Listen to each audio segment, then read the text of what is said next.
what's Skyler mean to you? I'm excited he's going to get a chance to play. We didn't know after the Baylor game if he would. As we got back in the middle of December, I think it was still a little bit in question. And then just saw him grow so much right before Christmas that I felt pretty comfortable with his health. And watching him this week, he's been really sharp and moving around. I think as well as he's moved around all season. Has there been an emergence of a handful of players in all the spring preparations? Has there been movements of players during preparations? I just think there's a lot of energy right now. Just offensively,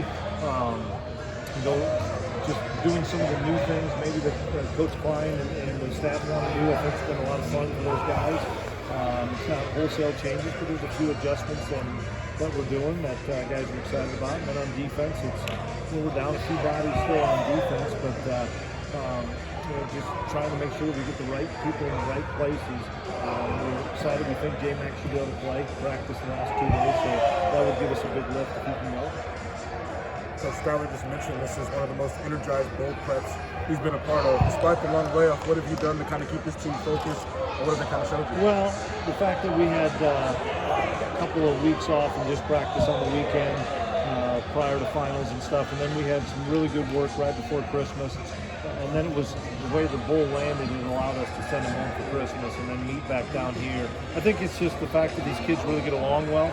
They enjoy being around each other. They have fun with each other. It's fun to come to practice and see guys that we compete hard when we go offense versus defense like we did the last 2 days prior to today. But it's just, I think a bunch of guys that really care for each other, love each other, and want to play one more time with each other. What would it mean to finish this season off? Yeah, it's really important for the football team. It's really important for the seniors to go out on top. A number of guys were there in 2019 when we got beaten the Liberty Bowl, and they want to go out with a win. And I know what it does to your off season with the younger players and catapult those guys. We're going to lay it all out there. We're going to play a good football team in LSU, and we know they're down some guys, but they've got talent. They'll be able to replace those guys. So it's a big game for the program. Chris, when you're going up against an opponent that doesn't want you to know who they're playing at quarterback, what do you do to prepare? Well, you still got to watch the film and see, what their bread and butter is, what are the things they do well, and then I think in bowl games in general, not just our game, but in other games that you're seeing as well, you got to be able to adapt and adjust. We're going to do some different things on both sides of the ball because you have the time to put it in. I'm sure they will as well. And you have to be able to adapt and adjust, not just the scheme, but also the personnel. Who's your third string running? Everybody. And really, Deuce will take the majority of the reps, and then everybody that's got a chance to carry the football back there, whether you're a tight end, tailback, fullback, we'll use them all. What have you liked the linebacker behind Daniel Brown and Cody Fletcher? Austin Moore. I think that's the one that jumps out at me. Austin's had a great last month of truly getting more reps because we haven't repped Fletch and Deuce as much. So I think Austin's coming into his own. We're excited about him. He's a young player that keeps learning more and more. He's the guy that really studied Cody and Daniel and listens to those guys. And so Austin, and he'll play a lot on Tuesday night. Have you adjusted to the bowl experience yet after so many years at the playoff level? No, not really. It's just because you never know until a month out what's the date on where you're going and that stuff. There's a lot of time in between. There's a lot of dead time of finals and recruiting. But I hope it never ends. We talked to a number of us coaches. The bowl experience is still a great experience for players, for teams. It's not just about the 4 teams in the playoff.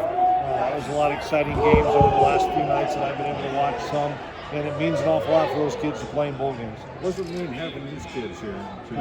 It's great. I love the community service that our guys are doing. Our guys have given back to their hometown communities, have given back to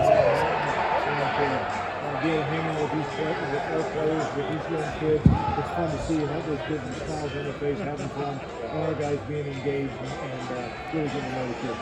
Skyler mentioned a big work for him to have, like he went a month off and come back. Would this have been different than last week? Would he be more issues? I think he would have played, but it would have been I don't know, full strength probably, but given another week to get and I think that has really helped him. Just watching him spin it the last few days with Malik and Phillip at full speed and Landry at full speed and some of our tight ends. It's been fun to see us just click a little bit more. So I'm excited to see what we can do. Does Colin get to do whatever he wants in this game if he wants to call trick plays? Can he do Yeah, it? we're going to visit a little bit tomorrow. I like the plan and the package that we have in offensively. The guys have come together and come up with a pretty good game plan, and he and I will visit with the offensive staff tomorrow, kind of see where it's at and see what we have to do to be successful and win the game. Can we run the football? Do we have to throw it around? It's going to be whatever we have to do to try to find a way to be successful.